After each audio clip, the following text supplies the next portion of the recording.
Alors bonjour à tous ceux qui sont dans la salle. Bienvenue peut-être à ceux qui viendraient pour la première fois ou qui avaient poussé pour la première fois la porte de l'église. Voilà, soyez les bienvenus, sentez-vous à l'aise. Bienvenue aussi à ceux qui suivront ce culte via Internet. On vous souhaite la bienvenue. Et on est heureux de pouvoir avoir ce temps, ce dimanche matin, qu'on a consacré dans notre agenda pour venir louer notre Dieu. On va avoir une première partie où on va chanter des chants, on lira quelques passages. Et dans un deuxième, on va aussi prendre la scène ensemble pour se souvenir de la mort et de la résurrection de Jésus. Et puis on aura un message tiré de la parole de Dieu que nous apportera Jean. Je vous propose de remettre ce culte dans les mains de Dieu et je vais prier. Papa Céleste, merci parce que tu nous as précédés dans ce lieu. Merci parce que tu es au milieu de nous. Merci pour la vie que tu nous as renouvelée ce matin. Merci pour ce beau temps. Merci pour la liberté que nous avons dans notre pays de pouvoir nous retrouver, nous rassembler librement. Je veux te prier pour nos frères et sœurs qui n'ont pas ce privilège, que tu les entoures de ta paix, de ta protection dans ce jour particulier. Voilà, on va aussi se remettre entre tes mains pour ces moments. Amen. On va commencer donc en prenant un passage dans les psaumes. Maëlys, si tu veux bien venir nous le lire. C'est un passage qu'on trouve dans le psaume 95, des versets 1 à 7. Soit tu peux le prendre là ou à la télé, comme tu veux. Venez, crions de joie en l'honneur de l'Éternel. Poussons des cris de joie en l'honneur du rocher de notre salut. Allons au-devant de lui avec des louanges, faisons retentir des chants en son honneur. Car l'Éternel est un grand Dieu, il est un grand roi au-dessus de tous les dieux. Il tire dans sa main les profondeurs de la terre et les sommets des montagnes sont à lui. La mer est à lui, c'est lui qui l'a faite, la terre aussi, ses mains l'ont formée. Venez, prosternons-nous et humilions-nous, plions le genou devant l'Éternel, notre Créateur, car il est notre Dieu et nous sommes le peuple dont il est le berger, le troupeau que sa main conduit. Merci. Et je vous propose de vous lever. On va prendre 3 chants pour commencer, on va enchaîner. Le premier, c'est « Chantons, car Dieu est là ». Après, on prendra « Je suis né pour te louer ».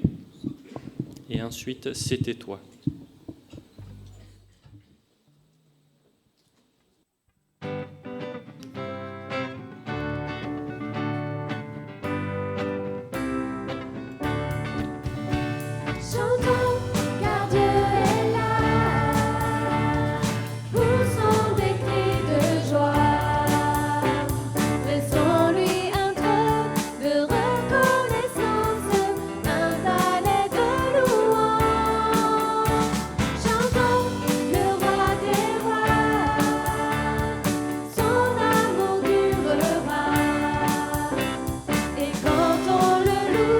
Sa gloire descend sur nous.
et les étoiles, c'était toi. Ces couleurs sur la toile, c'était toi. Ce vent gonflant ma voile, c'était toi. Depuis le premier jour, c'était toi.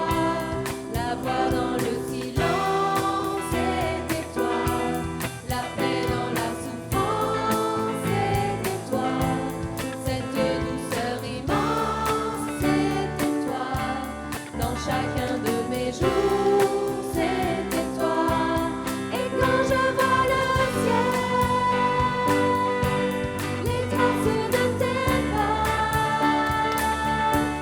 que suis-je ô éternel, pour que tu penses à moi. Quand se posent mes yeux sur ton immensité, que toujours, oh mon Dieu, j'en reste émerveillée. La création du monde, c'était toi. Le temps qui suit sa route, c'était toi. Cette joie qui m'inonde, c'était toi. Depuis le premier jour, c'était toi. Dans les rides d'un enfant, je te vois. Le regard d'un passant, tu es là. Dans la main qui se tend, je te vois. Si j'ouvre un peu les yeux, tu es là. Et quand je vois le ciel, les traces de tes pas, que suis-je ô éternel, pour que tu penses à moi. Quand se posent mes yeux sur ton immensité, que toujours, oh mon Dieu, j'en reste émerveillée. Ô Créateur du ciel, ô Dieu de l'infini, sois la gloire éternelle et le fruit de nos vies. Que nos voix comme un cœur s'élèvent jusqu'à toi pour louer la splendeur d'un si grand Dieu que toi.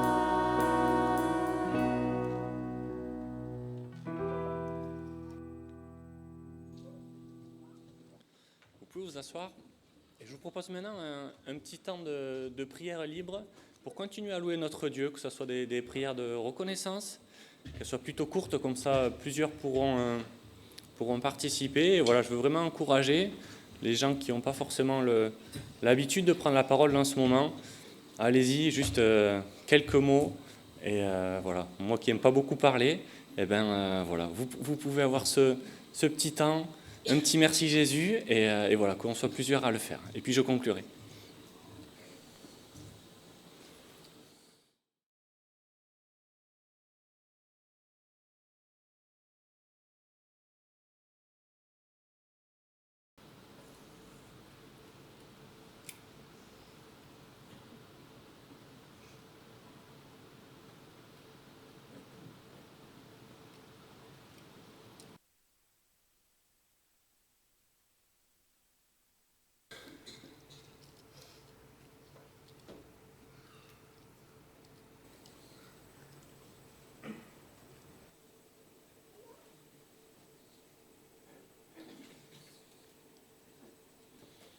Merci notre Dieu parce que tu as donné ce que tu avais de plus cher pour nous, ton Fils, qui n'avait fait aucune faute et pourtant il a payé à notre place.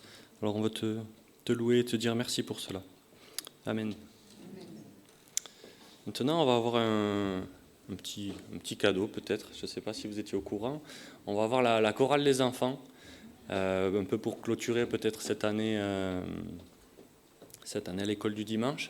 Alors tous les enfants de la chorale, je vous invite à venir me rejoindre ici sur scène. C'est pour ça que le pupitre a été décalé. Il y en a qui se posaient la question. C'était pour leur laisser la place au milieu. Donc ils vont nous nous chanter 3 chants.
Il n'y a pas de parole pour celui-là, je crois. Non, c'est pas. Il n'y a pas de parole pour celui-là. Non, on les met pas. Merci.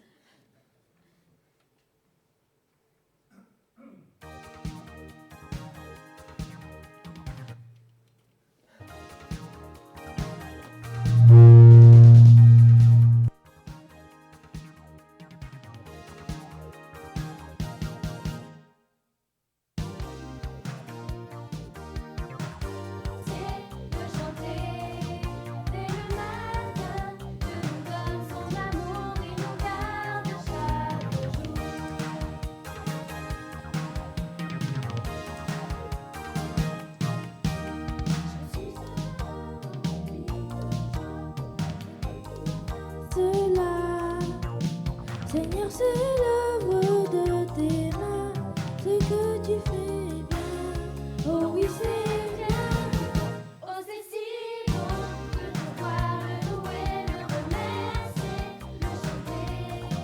Et le matin, Dieu nous donne son amour, il nous garde chaque jour.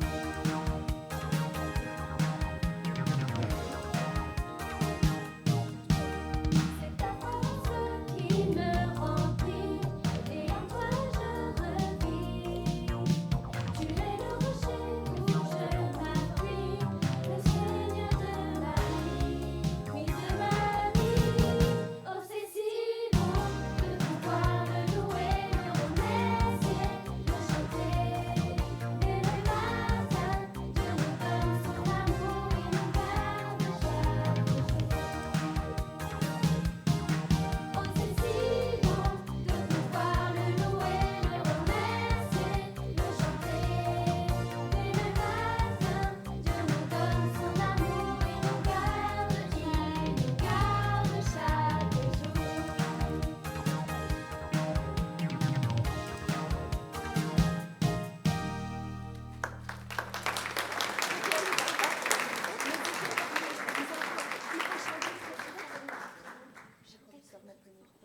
On peut pas avancer un micro parce qu'on les entend pas beaucoup. En fait. On peut l'avancer, celui-là?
Et quand je me couche, son amour dans mon cœur, c'est comme une glace dans ma bouche. Yeah, yeah, yeah, moi je veux suivre Jésus. Yeah, tu veux suivre Jésus. Yeah, yeah, yeah, tu ne seras pas déçu.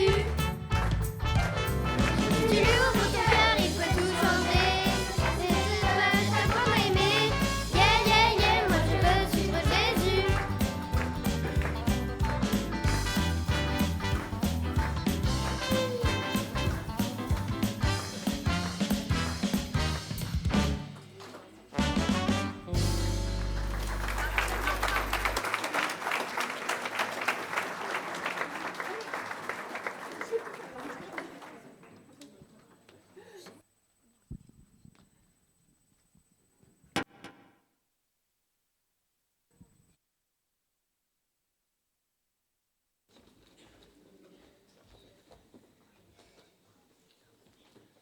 Alors, est-ce que Gaël et Johanna, vous pouvez venir au milieu? On a un petit cadeau pour vous. Merci pour votre investissement dans cette chorale. C'est du travail de travailler les enfants. Et alors, on a un petit bouquet. Elles, venez les filles. Vous allez leur donner un chacune. Vous étiez dans le coin, maintenant vous êtes au milieu.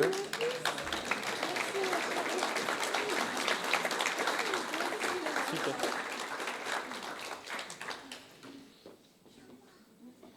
On aurait presque voulu vous voir faire la danse là. Vous trépigniez de la faire. Alors on va enchaîner justement sur les offrandes. Alors, un temps justement pour ça. Avant, j'avais prévu une lecture et en live, je me suis dit tiens, Émile, tu voudrais pas venir nous la lire? Tu voudrais pas venir nous lire 2-3 petits versets là? Allez, super. Nina, je me suis trompé dans la référence, c'est un chapitre plus loin, c'est 2 Corinthiens 9. Alors regarde ici, 2 Corinthiens 9, depuis le 6 là, jusqu'au 8. Ah ben le 8, Voilà. ok.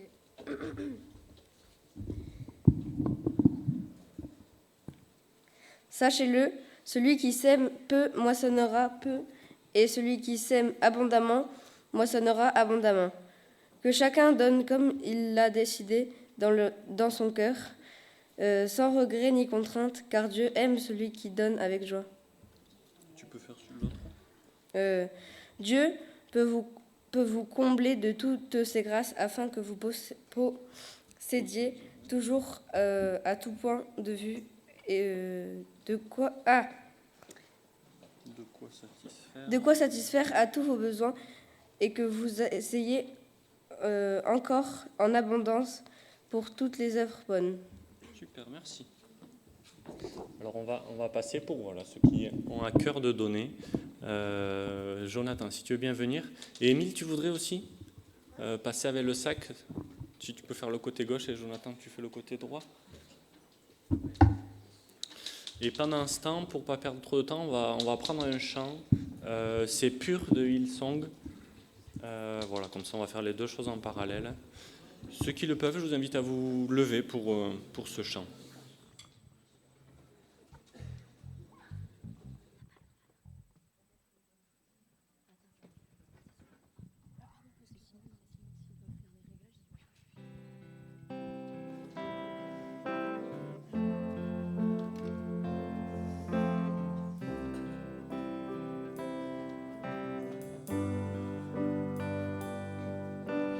Ton sang si précieux m'a pardonné, blanc, oui, plus blanc que la neige. Tu fais battre en retraite mon péché, ma honte, et par cette alliance tu me restaures. Donc je me lève pour t'adorer. Ma vie épargnée par ta bonté, c'est ton saint nom qui m'a franchi. Grâce à toi, Jésus, mon cœur est pur.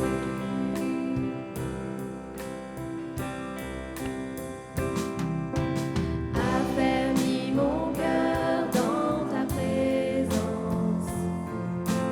Rends-moi la joie de ton salut. Attire-moi près de toi et sanctifie ma vie. Ton esprit fait toutes choses nouvelles. Donc je me lève pour t'adorer. Ma vie épargnée par ta bonté, c'est ton saint nom qui m'a franchi. Grâce à toi, Jésus, mon cœur est pur. Donc je me lève pour t'adorer. Ma vie épargnée par ta bonté, c'est ton saint nom qui m'a franchi. Grâce à toi, Jésus, mon cœur est pur. Grâce à toi, Jésus, mon cœur est pur.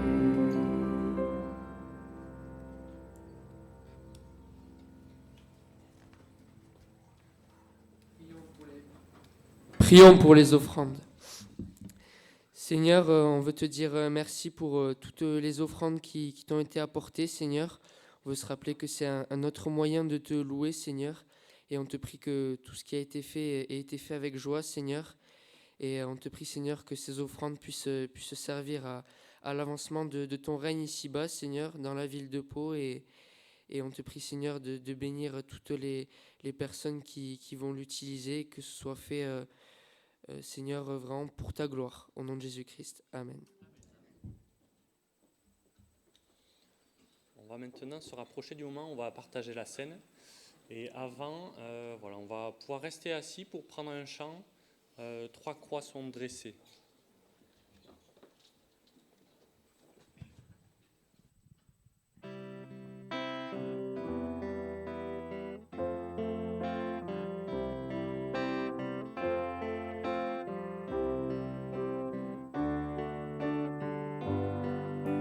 Trois croix sont dressées sur le mont Golgotha.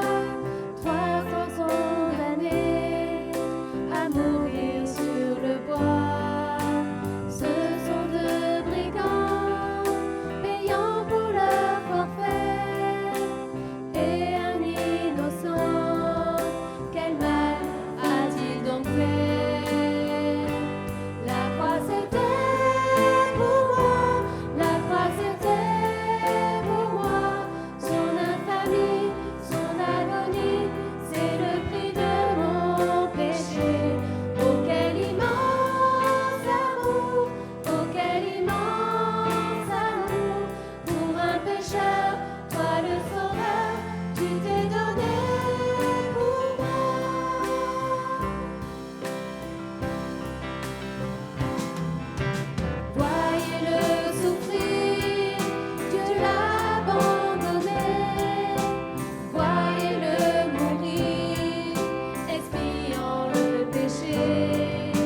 Je vous propose une lecture avant de partager la scène dans 1 Corinthiens au chapitre 11 et au verset 23. Alors voilà ce qu'on peut lire. En effet, j'ai reçu du Seigneur ce que je vous ai transmis. Le Seigneur Jésus, la nuit où il a été arrêté, a pris du pain. Après avoir remercié Dieu, il a rompu et a dit : « Prenez, mangez. Ceci est mon corps qui est rompu pour vous. Faites ceci en souvenir de moi. » De même, après le repas, il a pris la coupe et a dit : « Cette coupe est la nouvelle alliance en mon sang. Faites ceci en souvenir de moi toutes les fois que vous en boirez. En effet, toutes les fois que vous mangez ce pain et que vous buvez cette coupe, vous annoncez la mort du Seigneur jusqu'à ce qu'il vienne. C'est pourquoi celui qui mange ce pain ou boit la coupe du Seigneur indignement sera coupable envers le corps et le sang du Seigneur. Que chacun donc s'examine lui-même, et qu'ainsi il mange du pain et boive de la coupe. Car celui qui mange et boit indignement sans discerner le corps du Seigneur, mange et boit un jugement contre lui-même. » Voilà, dans ce passage, on a un peu tout, c'est clairement exposé, donc je ne vais rien ajouter. J'invite tous ceux qui veulent partager la scène à se tenir debout, ça va faciliter la distribution. On va passer dans les rangs, on a coutume de s'attendre pour prendre les éléments. Alors les frères que j'avais sollicités, si vous pouvez venir, et on va procéder à la distribution.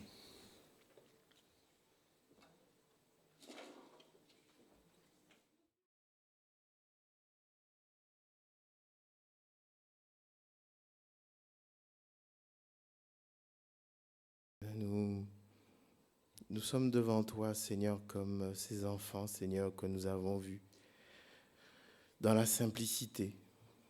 Et c'est dans cette simplicité, Seigneur, que nous venons devant toi, reconnaissant, Seigneur, que nous sommes par nature pécheurs, mais que grâce te soit rendue, Seigneur, parce que tu as fait un acte, non pas inutile, mais un acte d'amour envers nous. Un acte, Seigneur, que nous ressassons dans nos pensées en cet instant. Un acte dont nous reconnaissons toute la puissance.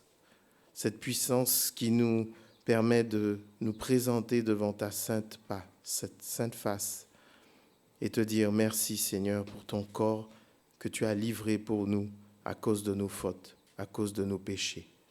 Merci, Seigneur. Prenons le pain.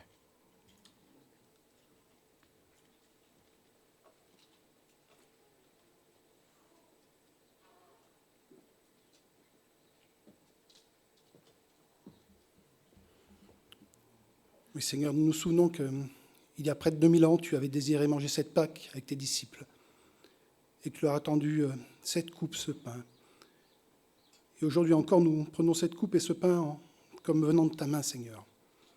Et nous nous souvenons que si le voile est déchiré, si maintenant nous avons un libre accès dans la présence de Dieu, ça a été un grand prix, Seigneur. Nous voulons nous souvenir qu'il a fallu que ton sang coule, ce sang qui nous lave de tous nos péchés, ce sang qui nous permet maintenant de nous tenir sans crainte dans la présence de Dieu. Alors Seigneur, en buvant cette coupe, nous nous souvenons que tu as donné ton sang, que tu l'as offert pour nous. Nous nous souvenons aussi que si tu es mort sur cette croix, tu es ressuscité. Et que si nous faisons cet acte, ce n'est pas un acte de souvenir simplement, mais aussi un acte d'attente. Nous attendons ton retour, Seigneur. Tu reviens bientôt, nous le savons et nous l'attendons. En attendant, nous nous inclinons devant toi, nous te louons et nous te remercions pour cette œuvre merveilleuse de la croix. Amen.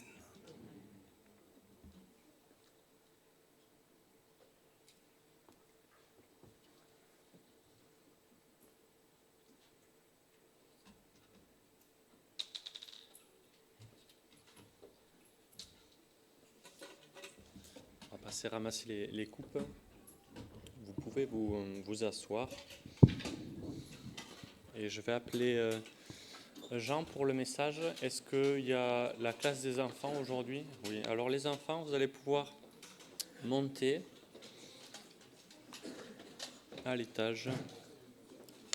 Et voilà, et Jean va nous partager le message d'aujourd'hui.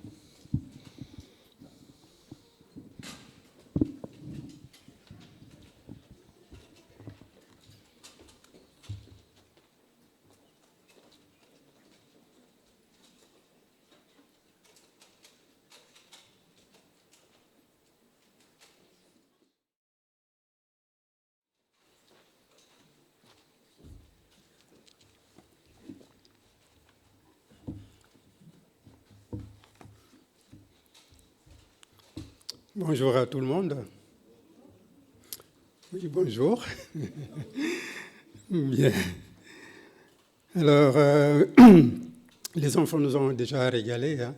Puis tous les versets qu'on a lus avec Luc. Merci au Seigneur parce qu'il règne parmi son peuple. Alors ce matin, nous allons parler d'un ordre que le Seigneur nous a donné dans sa parole. C'est vrai, il y a beaucoup d'ordres dans sa parole, mais un ordre particulier qui se trouve dans l'Épître aux Hébreux, que nous allons lire tout à l'heure, et qui dit « Empressons-nous d'entrer dans le repos ». Ça fait du bien d'entrer dans le repos, hein, surtout en cette période de vacances. Mais cela peut paraître curieux, mais il s'agit bien ici d'un appel à un réveil spirituel. Oui, c'est curieux. Parce que nous allons voir que malgré les apparences, les deux termes réveil et repos ne sont pas contradictoires. Le réveil spirituel peut prendre plusieurs formes en fonction des époques, des conditions socio-culturelles, des lieux où ça se passe, etc. Mais quelle que soit la forme prise par le réveil spirituel, c'est toujours un retour à une obéissance enthousiaste à la parole de Dieu. Et aussi d'une consécration personnelle au Seigneur. Ce matin, nous allons voir la dimension individuelle, parce qu'il y a aussi une dimension collective. La dimension individuelle du réveil. Lisons dans Éphésiens chapitre 5, verset 14. Éphésiens 5, 14. C'est pour cela qu'il est dit « Réveille-toi, toi qui dors, relève-toi d'entre les morts, et Christ t'éclairera. » Pourquoi se réveiller? Parce qu'on s'est endormi. Pourquoi se relever? C'est parce que le sommeil, la Bible compare le sommeil à une mort. Hein? Les deux termes sont souvent utilisés l'un à la place de l'autre. Et en fait, il nous faut une sorte de résurrection pour revenir à la vie que le Seigneur nous demande de mener sur cette terre. Et pourquoi il est dit que « et le Christ t'éclairera » ? Parce que la clé et le but de tout réveil, c'est Jésus-Christ, lui et lui seul. La vie chrétienne ressemble, c'est vrai, à une course d'obstacles, mais une course d'obstacles de plus en plus difficile à franchir.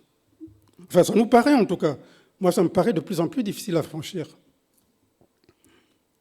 Et je me demande parfois, mais où est donc la vie nouvelle, la vie abondante, la vie joyeuse, la vie céleste? Bref, où est la vie de ressuscité dont parlent les Écritures? Lisons dans Éphésiens, chapitre 1, verset 3. « Béni soit le Dieu et Père de notre Seigneur Jésus-Christ, qui nous a bénis de toute bénédiction spirituelle dans les lieux célestes en Christ. » Et oui, mais moi, dans ma vie, je ne vois pas ces bénédictions. Et l'apôtre Paul continue au chapitre 2, verset 6 d'Éphésiens. « Il, c'est-à-dire Dieu le Père, nous a ressuscités ensemble et nous a fait asseoir ensemble dans les lieux célestes, au ciel, là en ce moment. » Oui, moi je suis sur terre, je regrette, mais je suis sur terre et je n'ai que problème sur problème dans cette vallée de larmes. Donc la vie chrétienne peut sembler être un idéal difficile, voire impossible à atteindre. Alors viennent les déceptions, l'aigreur, l'amertume, le découragement. Au mieux, on continue sa vie chrétienne comme ci, comme ça. Et au pire, malheureusement, certains ont laissé tout tomber. Cette situation nous fait penser un peu au peuple d'Israël lorsque Dieu lui donna l'ordre d'entrer dans le pays promis. Vous vous rappelez, quand ils étaient dans le désert. Lisons dans Nombre chapitre 33, verset 53. Nombre 33, 53. Voici l'ordre de Dieu. Vous prendrez possession du pays et vous vous y établirez, car je vous ai donné le pays pour qu'il soit votre propriété. Voilà l'ordre de Dieu. Et qu'est-ce qu'Israël va faire? Israël va bien commencer. Enthousiaste, oui. Exode 14, versets 31 à 15. Exode chapitre 14, versets 31 à 15. Israël vit la main puissante que l'Éternel avait dirigée contre les Égyptiens, et le peuple craignit l'Éternel, et il crut en l'Éternel et en Moïse son serviteur. Alors Moïse et les enfants d'Israël chantèrent ce cantique à l'Éternel. Ils dirent: Je chanterai à l'Éternel, car il a fait éclater sa gloire. Il a précipité dans la mer le cheval et son cavalier. Oui, mais quelques instants plus tard, quelques jours plus tard, voici ce qui se passe. Nombre chapitre 14, versets 1 à 3. Toute l'assemblée éleva la voix et poussa des cris, et le peuple pleura abondamment. Il pleura pendant la nuit. Tous les enfants d'Israël murmurèrent contre Moïse et Aaron, et toute l'assemblée leur dit: Que ne sommes-nous morts dans le pays d'Égypte, et que ne sommes-nous morts dans ce désert? Pourquoi l'Éternel nous a-t-il fait aller dans ce pays où nous tomberons par l'épée, où nos femmes et nos petits-enfants deviendront une proie? Ne vaut-il pas pour nous retourner en Égypte? Et pourtant, quelques instants plus tôt, ils chantaient. Oui, frères et sœurs, le peuple a vu que le pays était peuplé de géants. Ils se sont découragés, ils ont dit: on ne pourra jamais vaincre ces géants, malgré l'ordre de l'Éternel. Entrez, je vous donne ce pays. Ah non, nous ne pouvons pas, parce qu'il y a des géants. Mais nous aussi, n'est-ce pas comme ça que nous réagissons? Pour eux comme pour nous, l'obstacle, souvent, nous semble trop difficile à franchir. Dans sa deuxième épître aux Corinthiens, l'apôtre Paul nous adresse cette importante exhortation. 2 Corinthiens chapitre 13, verset 5. « Examinez-vous vous-même pour savoir si vous êtes dans la foi. Éprouvez-vous vous-même. » Et quand je m'éprouve moi-même, qu'est-ce que je constate? Je constate que j'ai commencé par l'esprit, mais je continue par la chair. J'ai commencé par la foi, mais je continue par la loi. J'ai commencé par la grâce, mais je continue par les œuvres, etc., etc. Nous avons commencé par un service enthousiaste, par « oui, c'est élan de cœur ». Nous croirons en l'Éternel et en Moïse, son serviteur. Comment expliquer cette spirale descendante? Et surtout, que faire pour retrouver notre pleine confiance en Dieu, l'assurance que nous avions au commencement? Il nous faut un réveil spirituel. Il nous faut prendre possession du pays promis, de notre héritage en tant qu'enfants de Dieu, en dépit même, et on le sait, des rudes combats qui nous attendent. Mais comment prendre possession du pays promis? Et qu'est-ce que c'est que ce pays promis? C'est l'Épître aux Hébreux, justement, qui nous en donne la clé. Pour entrer dans le pays promis, nous devons entrer dans le repos de Dieu. Hébreux chapitre 3, versets 7 à 19. C'est pourquoi, selon ce que dit le Saint-Esprit, aujourd'hui, si vous entendez sa voix, n'endurcissez pas vos cœurs, comme lors de la révolte, au jour de la tentation dans le désert, où vos pères me tentèrent pour me prouver, et ils virent mes œuvres pendant 40 ans. Aussi je fus irrité contre cette génération, et je dis, ils ont toujours un cœur qui s'égare, ils n'ont pas connu mes voies. Je jurai donc dans ma colère, ils n'entreront pas dans mon repos. Prenez garde, frères, que quelqu'un de vous n'ait un cœur mauvais et incrédule, au point de se détourner du Dieu vivant. Mais exhortez-vous les uns les autres chaque jour, aussi longtemps qu'on peut dire aujourd'hui, afin qu'aucun de vous ne s'endurcisse par la séduction du péché, car nous sommes devenus participants de Christ. pourvu que nous retenions fermement jusqu'à la fin l'assurance que nous avions au commencement. Pendant qu'il est dit, aujourd'hui, si vous entendez sa voix, n'endurcissez pas vos cœurs comme lors de la révolte. Qui furent en effet ceux qui se révoltèrent après avoir entendu sa voix, sinon tous ceux qui étaient sortis d'Égypte sous la conduite de Moïse? Et contre qui Dieu fut-il irrité pendant 40 ans, sinon contre ceux qui péchèrent et dont les cadavres tombèrent dans le désert? Et à qui jura-t-il qu'ils n'entreront pas dans son repos, sinon à ceux qui avaient désobéi? Aussi voyons-nous qu'ils ne peuvent plus y entrer à cause de leur incrédulité. Qu'est-ce que le repos de Dieu? D'abord, ce qu'il n'est pas. Le repos de Dieu n'a aucun rapport avec une espèce de fatigue ou une espèce de lassitude de la part de Dieu. Regardez Exode 40, verset 28. C'est Ésaïe qui parle. Ésaïe 40, verset 28. C'est Ésaïe qui écrit. « Ne le sais-tu pas? Ne l'as-tu pas appris? C'est le Dieu d'éternité qui a créé l'extrémité de la terre. Il ne se fatigue au point, il ne se lasse point, on ne peut sonder son intelligence. » Ensuite, ce n'est pas non plus de la passivité, c'est-à-dire absence de travail. Oui, parce que quand on parle du repos, on dit « Ah, je vais me reposer au soleil, vivement les vacances. » Ah non, mais pas du tout. Le repos de Dieu, le repos en Dieu, n'est pas de tout repos, croyez-moi. Ce n'est pas de tout repos. Regardez ce que la parole dit de Jésus dans Jean chapitre 5, verset 17. Jean 5, 17. Jésus dit la chose suivante. « Mon Père agit jusqu'à présent, moi aussi j'agis. » Donc Jésus n'est pas là dans une espèce de contemplation. Ensuite, dans Marc 3, versets 20 à 21, ils se rendirent à la maison et la foule s'assembla de nouveau, en sorte qu'ils ne pouvaient pas même prendre leur repas, tellement ils avaient du travail. Le repos n'est pas synonyme d'absence de travail. Et même à un point tel que les parents de Jésus, ayant appris ce qui se passait, vinrent pour se saisir de lui, car ils disaient, puis il est complètement... Non, il est hors de sens, il a perdu la raison. Ensuite, Hébreux chapitre 7, verset 25, maintenant même, au moment où nous avons notre culte, le Seigneur Jésus, il travaille. Regardez ce qu'il fait.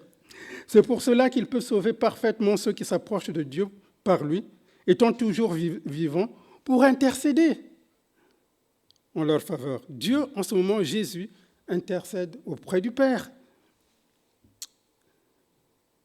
Mais c'est quoi alors le repos de Dieu?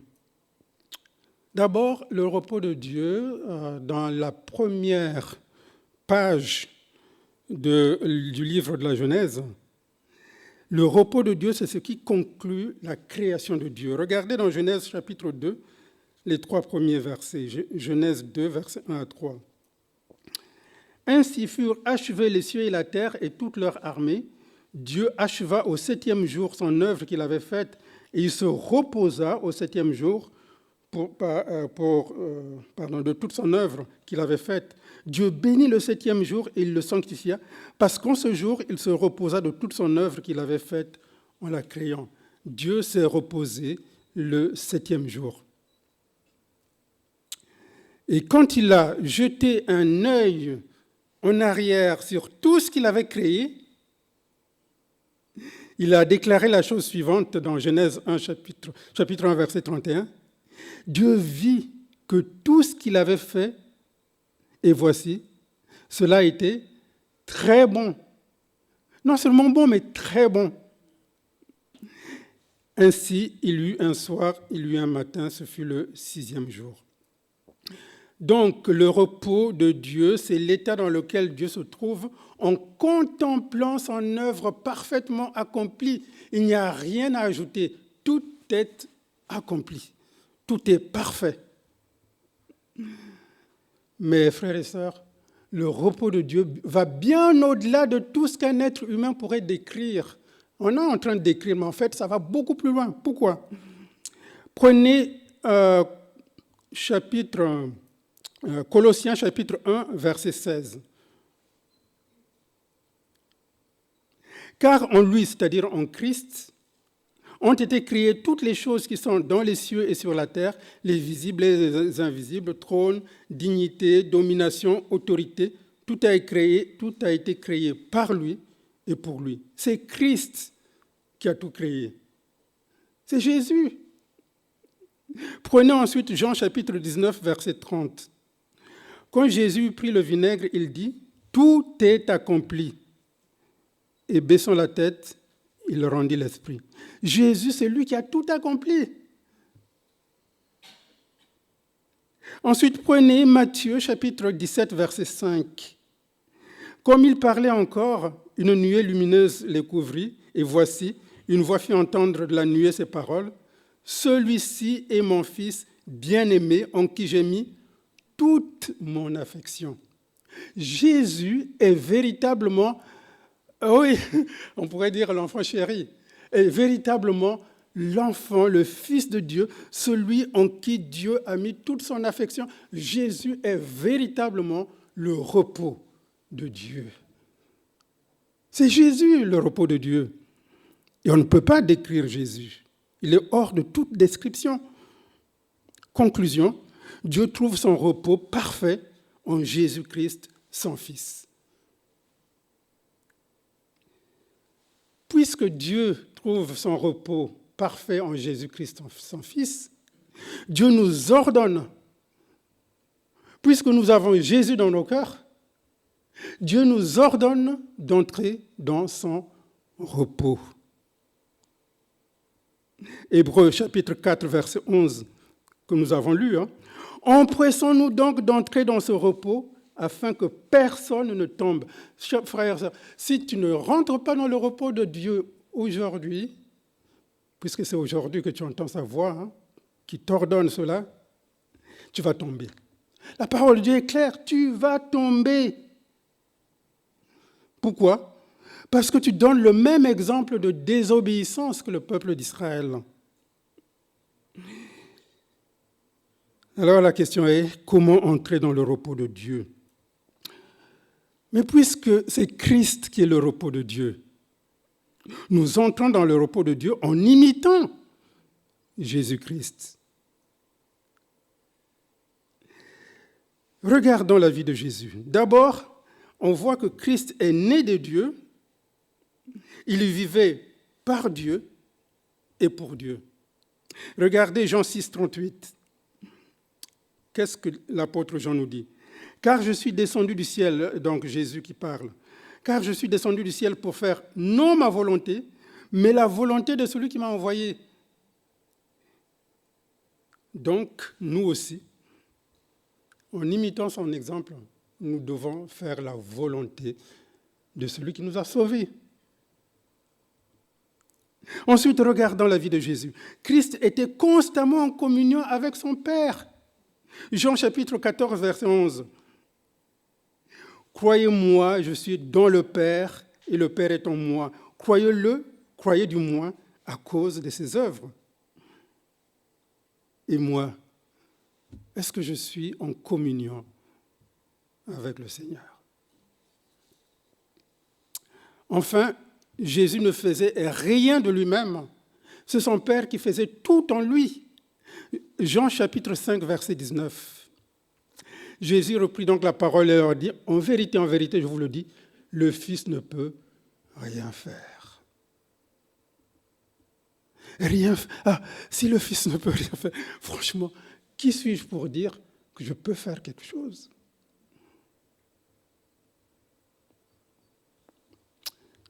Frères et sœurs, imitant Jésus-Christ, nous ne pouvons rien. C'est vrai que c'est très humiliant. C'est humiliant de quand quelqu'un te dit que tu ne peux rien faire. C'est vrai. Personnellement, je le reconnais, franchement, je ne peux rien faire. En tout cas, rien qui puisse plaire à Dieu. Nous entrons dans le repos de Dieu par la foi. Hébreux chapitre 4, versets 2 à 3. Car cette bonne nouvelle nous a été annoncée aussi bien qu'à eux, mais la parole qu'il leur fit annoncer ne leur servit de rien parce qu'elle ne trouva pas la foi chez ceux qui l'entendirent. Pour nous qui avons cru, nous entrons dans le repos selon qu'il est dit, je jurai dans ma colère, ils n'entreront pas dans mon repos. Il dit cela, quoique ses œuvres aient été achevées depuis la création du monde. C'est par la foi que nous entrons dans le repos de Dieu. Nous entrons dans le repos de Dieu aussi par l'obéissance à la parole de Dieu. Vous avez vu Israël? Dieu a dit, bon, ils obéissent parce qu'ils sont enthousiastes, ils sont dans les premiers moments, mais plus tard, les mêmes n'obéissent plus. Hébreux chapitre 3, verset 18. Et à qui jura-t-il qu'ils n'entreront pas dans ce repos, sinon à ceux qui avaient désobéi? La désobéissance, frères et sœurs, c'est quelque chose de terrible, la désobéissance. Hébreux chapitre 4, versets 6 à 7. Or, puisqu'il est encore réservé à quelques-uns d'y entrer, oui, c'est encore le moment. Et que ceux à qui la parole, la promesse a été faite n'y sont pas rentrés à cause de leur désobéissance, Dieu fixe de nouveau un jour. Quand? Demain? Tout à l'heure après le culte? Aujourd'hui. Maintenant, là, en ce moment même, c'est le moment où je dois rentrer dans le repos de Dieu. Aujourd'hui, en disant dans David, longtemps après, comme il est dit plus haut, aujourd'hui, si vous entendez sa voix, n'endurcissez pas vos cœurs. Ensuite, nous entrons dans le repos de Dieu par un changement total de mentalité. Vous savez, la vie chrétienne, on pense que, oui, bon, on continue, on a quelque chose en plus qui nous permet de vivre. Mais pas du tout. La vie chrétienne est un changement radical. Non seulement de notre mentalité, mais de ce que nous sommes par essence. C'est un changement total. Ce n'est pas une ligne sur un CV, tout simplement. Hébreux chapitre 4, verset 3 nous a rappelé que nous entrons dans le repos de Dieu par la nouvelle naissance, nous qui avons cru. C'est donc par la nouvelle naissance que nous rentrons dans le repos de Dieu. Et par une séparation totale et définitive avec notre ancienne vie. Frères et sœurs, est-ce que je traîne mon ancienne vie devant le Seigneur, devant mes frères et sœurs? N'imitant pas l'attitude d'Israël. C'est vrai que sous la conduite de Josué, le peuple d'Israël n'est pas rentré dans le repos de Dieu à cause de leur désobéissance. Mais nous, notre Josué, qui est-il notre Josué? C'est celui qui s'appelle Jésus, parce que Jésus, en fait, c'est la forme latine du grec Iésus, provenant lui-même de l'hébreu Yehoshua, c'est-à-dire Josué. C'est Josué, en réalité, qui introduit l'homme dans le véritable repos, puisque c'est lui, Jésus, qui est le repos de Dieu.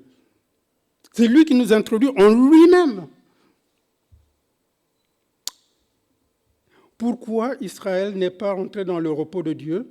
Je le redis encore une fois, à cause de sa désobéissance. Désobéissance, frères et sœurs, il faut qu'on raye ce mot de notre vocabulaire. Pas de désobéissance. En conclusion, nous voyons qu'il y a au moins 3 attitudes à avoir pour entrer dans le repos de Dieu. Nous devons commencer par naître de nouveau, c'est-à-dire capituler devant Dieu. Mais une fois qu'on est né de nouveau, on continue pendant toute sa vie à capituler devant Dieu. Ce n'est plus moi, c'est Christ qui vit en moi. Ensuite, une fois qu'on a capitulé, nous devons remettre toutes choses entre les mains du Seigneur. Le Seigneur, dont la parole est plus puissante que mes circonstances présentes, plus puissante que la mort, plus puissante que la vie. Frères et sœurs, regardez ce que dit l'apôtre Paul.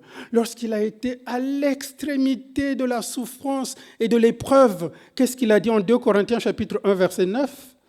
Il a dit, « Et nous regardions comme certains notre arrêt de mort, afin de ne pas mettre notre confiance en nous-mêmes, mais de la placer en Dieu qui ressuscite les morts. » Dieu peut te ressusciter, me ressusciter en ce moment même, là, à l'instant T. je peux passer de la mort à la vie. Si ce n'est pas déjà fait. Mais je peux passer aussi de cette espèce de vie, oui, un pied ici, un pied dans le monde, un pied, etc. Vraiment quelque chose qui dégoûte. Le Seigneur va jusqu'à dire, parce que tu es ni froid ni bouillant, qu'est-ce qu'il va faire? Je te vomirai de ma bouche. Ce qu'on vomit, c'est pas ragoûtant. Hein? C'est pas ragoûtant du tout. Nous devons obéir à la parole de Dieu et entrer sans délai en possession du pays promis, le repos en Jésus-Christ. C'est vrai que c'est progressif. C'est vrai que ça ne vient pas comme ça, boum, et puis toute la vie, oui, c'est le repos. Non, c'est quelque chose de progressif, c'est vrai, c'est progressif. Mais au jour le jour, mettant un pied devant l'autre. Ne restons pas au stade de bébé spirituel, frères et sœurs. Regarde ce qu'elle dit l'Épître aux Hébreux. Prenez Hébreux chapitre 5, versets 11 à 14. Nous avons beaucoup de choses à dire là-dessus et des choses difficiles à expliquer parce que vous êtes devenus lents à comprendre. Vous, en effet, qui depuis longtemps devriez être des maîtres, vous avez encore besoin qu'on vous enseigne les principes élémentaires des oracles de Dieu. Vous en êtes venus avoir besoin de lait et non d'une nourriture solide. Or, quiconque en est au lait n'a pas l'expérience de la parole de Dieu, de justice, car il est un enfant. Mais la nourriture solide est pour les hommes faits, pour ceux dont le jugement est exercé par l'usage à discerner ce qui est bien et ce qui est mal. Où en es-tu? Où en suis-je, frères et sœurs? Alors la question cruciale est, non, c'est pas possible. Une telle vie n'est pas possible. Non, là, bon, tu nous racontes quelque chose d'idyllique là. C'est pas possible. En d'autres termes, la question est-ce qu'un réveil spirituel, au jour d'aujourd'hui, dans ton cœur, est-ce qu'il est possible? Oui ou non? Est-ce que c'est possible, le réveil spirituel au jour d'aujourd'hui? Non seulement il est possible, la réponse est oui, mais c'est un ordre. Et malheur à moi si je désobéis à cet ordre. Empressons-nous. Et ceci n'est pas réservé à une élite. Il y a des gens qui disent « Ah oui, mais c'est pour vous, vous avez atteint, je ne sais pas, un 7e ciel ou je ne sais pas quoi. Vous planez là-bas, mais moi, je suis trop faible. » Mais non, le réveil est pour tout le monde, pour tous ceux qui ont cru. Est-ce que tu as cru? Si tu as cru, oui, le réveil est pour toi. Hébreux chapitre 4, verset 3. Pour nous qui avons cru, nous entrons dans le repos selon qu'il dit, « Je jurai dans ma colère, ils n'entreront pas dans mon repos. » Alors, frères et sœurs, sommes-nous fatigués? Fatigués dans notre marche chrétienne? Sommes-nous épuisés? Épuisés à force de lutter? Sommes-nous des naufragés dans cette vallée de larmes? Sommes-nous sans ressort dans une vie sans relief? Alors voici l'appel pressant que la parole de Dieu nous adresse ce matin. Réveille-toi, toi qui dors. Relève-toi d'entre les morts. Et Christ t'éclairera. Viens, entre dans le repos de celui qui a dit, en Matthieu chapitre 11, verset 28, bien connu, « Venez à moi, vous tous qui êtes fatigués et chargés, et je vous donnerai du repos. » Parce que c'est par Christ et en Christ que tout est accompli. Amen. Prions. Père Céleste, nous bénissons ton nom, tu es merveilleux.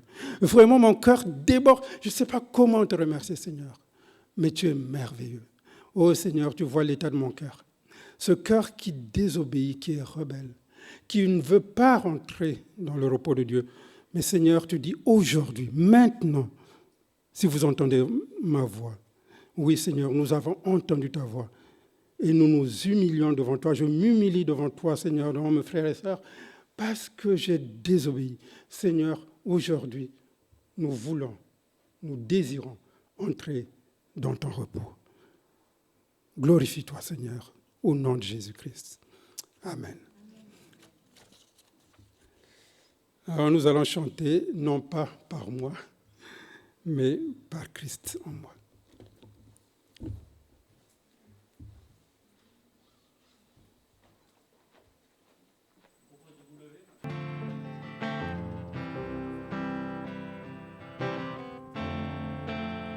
Merveilleux don de Jésus mon Rédempteur, en lui le ciel a donné le meilleur. J'ai tout en lui, ma joie, ma paix profonde, l'amour parfait, justice et liberté. Oui, je le crois, mon seul espoir est Jésus, car ma vie à la sienne est unie. Ce mystère est divin et mon chant tout est mien, non par moi mais par Christ en moi.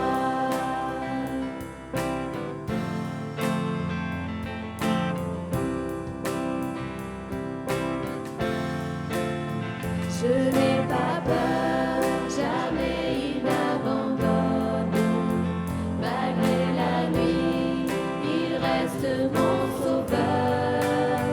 Dans ma faiblesse, sa joie toujours il donne. Car mon besoin révèle sa grandeur. Oui, je le crois, dans la vallée des larmes, mon berger me soutient, me conduit. Oh, la nuit est vaincue, et moi plus que vainqueur, non par moi, mais par Christ en moi.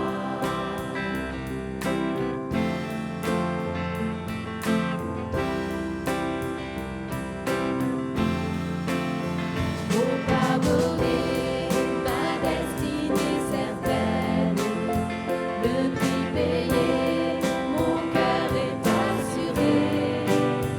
Jésus est mort, son sang brise mes chaînes. Ressuscité, la mort est renversée. Oui, je le crois, mon péché est abattu. Pour toujours, Jésus me défendra. Détaché de mes liens, oui, mon chant libre enfin, non par moi, mais par Christ en moi.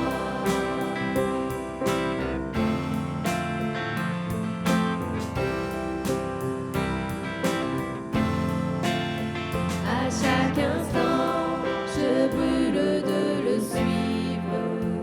Il mènera mes pas dans sa demeure. Jour après jour, ses forces me font vivre. Et face au trône, je dirai mon bonheur. Oui, je le crois, mon seul espoir est Jésus. Que la gloire toujours lui soit rendue. Et la course achevée, encore mon chant dira, non par moi, mais par Christ en moi. Et la course achevée, encore mon chant dira, non par moi, mais par Christ en moi. Non par moi, mais par Christ en moi.